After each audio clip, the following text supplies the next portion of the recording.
Câmara de Vereadores de Balneário Camboriú. TV e Rádio Câmara.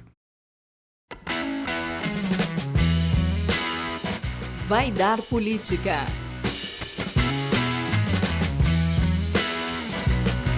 Olá, seja bem-vindo. Você está na Rádio Câmara ABC e esse é o podcast Vai Dar Política, o podcast dos vereadores mirins de Balneário Camboriú. E vamos falar hoje de um assunto bem sério, que é sobre os avanços e desafios para a erradicação da poliomielite. E para falar sobre esse assunto, estamos recebendo a presidente da Comissão Polio Plus do Rotary Diversidade Sem Fronteiras. Seja bem-vinda, Luciene Vieira. Mas que honra para mim estar aqui falando com vocês. Tudo bem, Thaisa? Tudo bem, Fernando? Olá.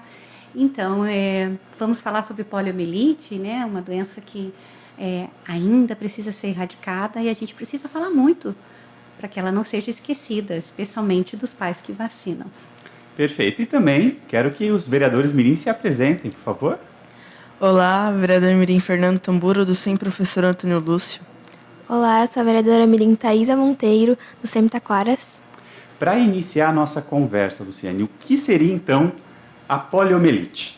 Defina para a gente a doença. Poliomielite, ou pólio somente, ou paralisia infantil, são os nomes que essa doença é conhecida, né? É uma doença muito antiga, ela teve um surto muito grande nos anos 50 e 60 no mundo todo, e é uma doença, então, causada por um vírus, e ela que ataca especialmente o sistema nervoso, causando o mais comum paralisia nas pernas. Mas ela pode ser fatal e ela causa também muitos outros problemas no corpo, às vezes paralisa os músculos que fazem a respiração, e aí nós temos assim muitos casos históricos de pessoas que não só ficaram paraplégicas, né, mas também tiveram que usar uma espécie de um pulmão de aço, uma caixa onde fazia que seu pulmão trabalhasse e respirasse. Os nossos mirins têm algumas perguntas com vocês. Qual é a causa da doença da poliomielite? Então, ela é causada por esse vírus, que ele é altamente contagiosa e passa de uma pessoa para outra através da água, através do contato com o alimento e também através do contato das pessoas, né? É muito mais comum passar através da eliminação por fezes, né, e urina, então, nas águas residuais, águas que não são tratadas, né? O Brasil, infelizmente, não tem o saneamento completo em todas as cidades e o mundo também, né? E causa também em situações de guerra. Hoje nós tivemos recentemente, em julho foi detectado um caso de poliovírus lá na faixa de Gaza, porque com um ano com a guerra e todo aquele destroço, sem nenhum tipo de tratamento de esgoto, nos lixos e tudo mais, então a poliomielite apareceu na faixa de Gaza e eles tiveram que fazer uma trégua humanitária. Então, assim, a importância, os dois países sabem que é uma doença tão ruim que pode causar mal para todo mundo, que então Israel decidiu que ia parar, fazer uma trégua humanitária, na verdade fez 3, porque é uma vacina que precisa de 3 fases, e daí foram lá profissionais de saúde da Organização Mundial de Saúde, da OMS, e então vacinaram milhares de crianças, né, para que a polio não se perpetue por lá e não continue por lá, afetando, porque ela afeta mais crianças, mas até adultos podem pegar. E quais são os sintomas da poliomielite? Então, ela causa primeiro uma febre hemorrágica, quase como um sintoma de meningite, mas ela vai causar especialmente então, essa paralisia, que é o mais comum nos membros inferiores, né? E depois pode subir e aí chegar, então, ataca o sistema nervoso. E aí ela causa, então, pode ser fatal, né? Até, às vezes, gosto de lembrar que as pessoas não sabem que a gente teve muitas pessoas no mundo que foram sobreviventes ou que adoeceram com o poliomielite. Tanto a artista mexicana Frida Kahlo, ela teve poliomielite na infância, aos 9 anos, ela não tinha vacina na época, e ela então tinha uma perna mais fininha, e ela usava calças e por isso ela também ficou muito revolucionária, porque ela as mulheres naquela época não vestiam calças, e depois ela começou a usar umas saias muito longas, né, que a gente pensa que é realmente tradicional, mas que as mulheres não usavam naquele tempo e era tradicional dela. Também um caso do presidente Franklin Roosevelt dos Estados Unidos, que contraiu poliomielite aos 39 anos. Ele não gostava muito de parecer que usava cadeira de rodas, mas ainda existem algumas fotos dele de cadeira de rodas, e tem uma estátua, inclusive, do Franklin Roosevelt em cadeira de rodas. Então, existem níveis da doença, pode afetar de diferentes formas. Exatamente. Na verdade, assim, depende de como está a imunidade da pessoa, né? Mas ela, sim, ela pode afetar. E o vírus, ele não é só um. Existe o poliovírus 1, 2 e 3, né? E ele ataca diferente, assim, né? É um vírus moderninho, assim, ele não te deixa você muito à vontade. Então, você pode vacinar.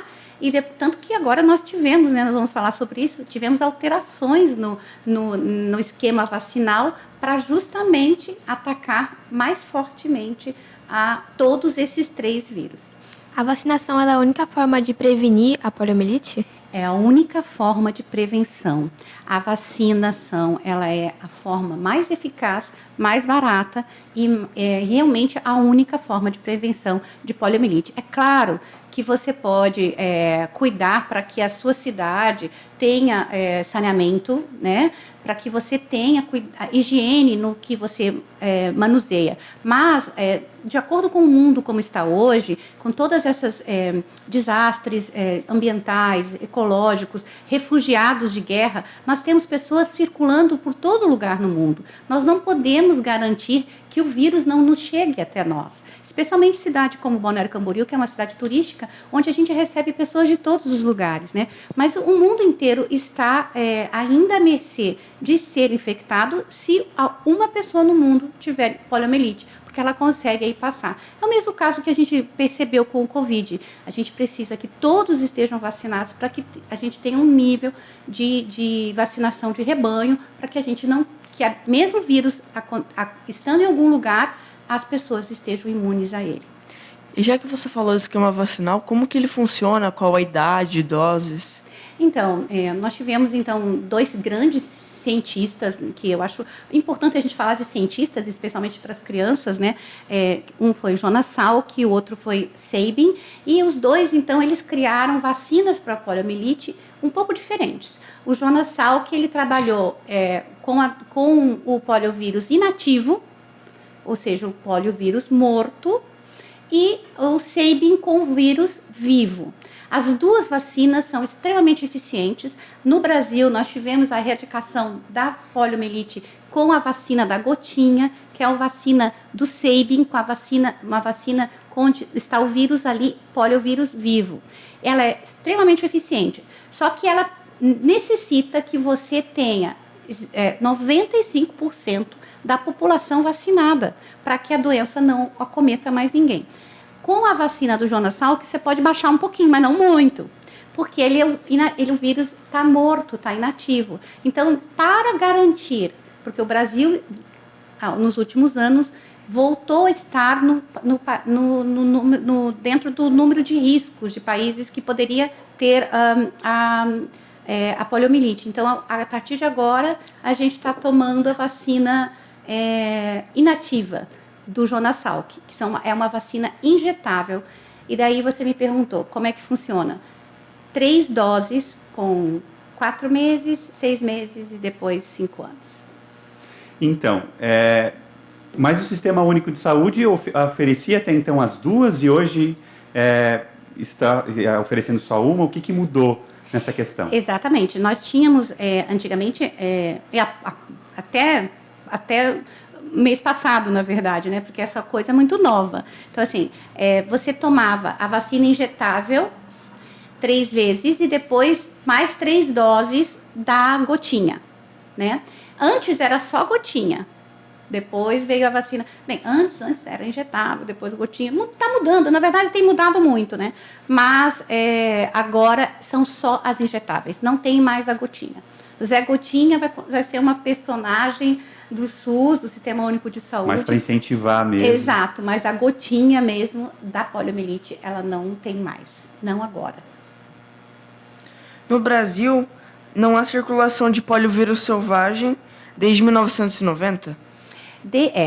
Na verdade, assim, ó, o último caso de poliomielite que nós temos no Brasil foi na Paraíba, na cidade de Sobral. A pessoa ainda está viva, sobrevivente, e aí que está, né? O Darlan, que é o sobrevivente, o último caso de poliomielite no Brasil, ele já tem uma qualidade de vida muito boa, quase imperceptível, que ele teve poliomielite. Ainda mais que ele é jovem ainda, então assim, ele vai perceber talvez mais no final da vida, porque a poliomielite, ela acomete a criança, mas ela fica no teu corpo. Então assim, durante toda a vida, você vai ter poliomielite e vai ter sequelas da poliomielite.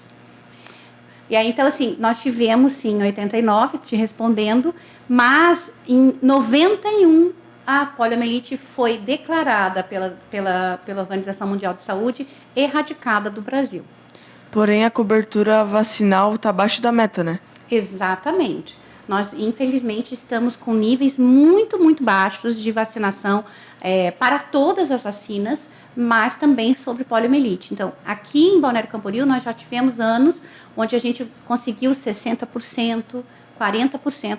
Não sei se vocês prestaram atenção, a gente precisa ter 95% das crianças vacinadas. É muito baixo 40%. Exatamente. A gente já teve 40%, já teve 60%. Hoje, os dados que eu recebi da Secretaria de Saúde são que nós estamos com 80% dos níveis de vacinação. É um nível bom, mas ainda não é o suficiente. Se aparecer algum caso de poliomielite aqui em Balneário Camboriú ou em Santa Catarina, a cidade de Balneário Camboriú corre o risco de ter um caso de poliomielite, sim. O que justifica essa adesão da vacina, a falta de informação ou o esquecimento da população da gravidade? Então, eu acho que é um pouco de tudo, tá, Thaís? Assim, primeiro que as pessoas já estão muito distantes do que foi a poliomielite, do que ela causa e por que a gente precisa vacinar as crianças, né? Tem também um pouco assim de coisa, a vacina, ainda mais que injetável, dói, não sei o quê, né? Olha, eu vou te dizer que, né, eu e o Márcio, nós tomamos vacina a vida inteira. E nós estamos aqui. E é porque nós tomamos vacina é que nós estamos aqui. Os pais de vocês tomaram vacinas e eles estão aí porque foram vacinados. E eram vacinas injetáveis. E a gente não morreu por isso. Tem um sintoma de uma febrinha, às vezes uma coisa assim, mas uma criança saudável, ela consegue resistir a isso. Então, assim, é importante que os pais levem a vacinar. Não dói, não vai causar nenhum tipo de efeito. As vacinas são seguras, as vacinas são realmente testadas, né? Outra coisa que talvez cause um pouco essa hesitação vacinal, né, as pessoas não vacinarem, é achar que as vacinas, elas não são boa coisa. Então, assim, eu acho que precisa um pouco de história, de retorno de que nós fomos, da vida difícil do curto tempo de vida que nós tínhamos, né? As pessoas viviam muito pouco, viviam 30 anos. As doenças estavam aqui nos matando. Hoje a gente tem uma situação de vida, de qualidade de vida muito melhor. E as vacinas principalmente as vacinas, foram que nos trouxeram esse tipo de qualidade de vida. E como a doença está hoje no mundo? Boa pergunta, Fernando. Então, nós temos, assim, realmente, nós temos, a OMS está tentando já há muitos anos erradicar a poliomielite do mundo, né? Um dos últimos lugares que a gente tinha era a África, né? Especialmente na Nigéria, e eu vou falar por que acontecia lá. Primeiro, claro, situação de pobreza do país, de falta de saneamento básico, mas especialmente de guerra civil. Lá na Nigéria existe guerra civil, e aí, assim, eles fecham as cidades, as milícias, aquelas forças de terroristas, e não deixa entrar ninguém, inclusive nem a saúde. Então, assim, foi um trabalho de diplomacia muito grande, de resistência, de resiliência, de levar essas vacinas nesses lugares. E também, ainda, então, assim, na África, ela foi erradicada. Existem 2 países no mundo onde ainda existe o poliovírus selvagem endêmico que está lá, que é o Paquistão e o Afeganistão. Lembrando que esses 2 países nós recebemos refugiados sempre, tá? Aqui em Balneário Camboriú tem crianças e adultos do Afeganistão. Eles têm que ser vacinados quando chegam, mas a gente tem que lembrar que esses países justamente têm sempre mandando gente para cá. E daí, bem, e a culpa não é das pessoas, a culpa é da falta de vacinas, tá? Então, assim, lá nesses países hoje, né? Hoje, 2024, nós temos 64 casos ainda de poliomielite e aquele caso que eu contei para vocês em Gaza, que foi agora em julho, tivemos um caso em Nova York o ano passado, de uma pessoa que não vacinou, Nova York, estava no rio, porque eles fazem testes, né? Aí você percebe se está no rio, se está na água. Então, tinha nas águas dos rios lá, no estado de Nova York, não na cidade. E também estão sempre vendo se tem alguma coisa na Venezuela, aqui na América Latina. Sempre, às vezes, aparece um ou outro, daí a gente fica todo alerta e começa a fazer campanhas de vacinação. Então, é muito importante. Não precisa ir no dia da vacinação, falar, é o dia D da vacinação, porque a vacina no Brasil é gratuita, você pode ir a qualquer hora, levar seu filho, qualquer hora para cumprir a carteira vacinal. Pode ser hoje, amanhã, pode ser daqui a um mês, mas sempre leve para ver como é que estava a carteira de vacinação da criança. Muito bom. Eu quero agradecer a senhora, mas antes de encerrar, eu queria que a senhora falasse um pouquinho do trabalho do Rotary, né, que tem apoio em questões de saúde pública no mundo todo. Então, né, às vezes acho que as pessoas podem ficar perguntando, né, mas essa moça aí que está falando, a Luciene, ela é dessa área de saúde? Não, eu não sou. Eu sou da área de comunicação e faço parte de uma organização internacional chamada Rotary, né, Rotary International. O meu clube chama-se Rotary Diversidade Sem Fronteiras e a gente trabalha, então, tematicamente nesse clube sobre diversidade e inclusão. Então, a gente tem sempre um olhar mais exclusivo para refugiados, para as pessoas com deficiência. Então, a gente entende, né, e fala mais sobre isso. E por que o Rotary, então, assumiu isso? Há 35 anos atrás, começou uma campanha nas Filipinas de um rotariano falando sobre, vamos vacinar sobre poliomielite. E daí aquilo ficou uma campanha tão grande, tão bem sucedida, que em pouco tempo o Rotary inteiro adotou a poliomielite como a sua causa principal. Então, assim, todo rotariano hoje no mundo faz campanha contra a polio, não sou só eu. E daí doa, porque a gente também sabe que, apesar de que no Brasil a vacina é gratuita, e no resto do mundo a vacina não é, então é importante também falar isso, tem muitos lugares as pessoas pagam pela vacina, nos Estados Unidos você paga para ter uma dose de vacina, qualquer outra, não só polio. Então, assim, em muitos lugares você tem que ter essa contribuição. Agora, em Gaza, o Rotary fez doação de muitos mil dólares e a gente tem parceiros, então assim, a OMS é nosso parceiro e a gente tem um parceiro muito grande que é a Fundação Bill e Melinda Gates, que cada dólar que um rotariano coloca para a Fundação de Polio Plus, a Fundação Bill e Melinda Gates dobra, porque a gente sabe que é possível erradicar uma doença através da vacina e a gente está tentando isso. Então, assim, a nossa meta, a nossa missão como associado dessa grande organização é erradicar a poliomielite do mundo. Perfeito. Quero mais uma vez agradecer a presença da Luciene Vieira, então presidente da Comissão Polio Plus do Rotary Diversidade Sem Fronteiras. E também agradecer a presença dos nossos parlamentares mirins, tanto o Fernando Tamburo e a Thaís. Então, ouvintes da Rádio Câmara, esse foi o podcast Vai Dar Política de hoje. Nos acompanhem também nas plataformas digitais, Deezer, Spotify e, é claro, no site da Câmara de BC. Obrigado pela companhia e até o próximo Vai Dar Política. Vai Dar Política.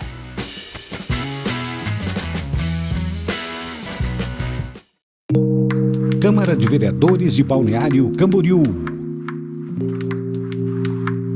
TV e Rádio Câmara.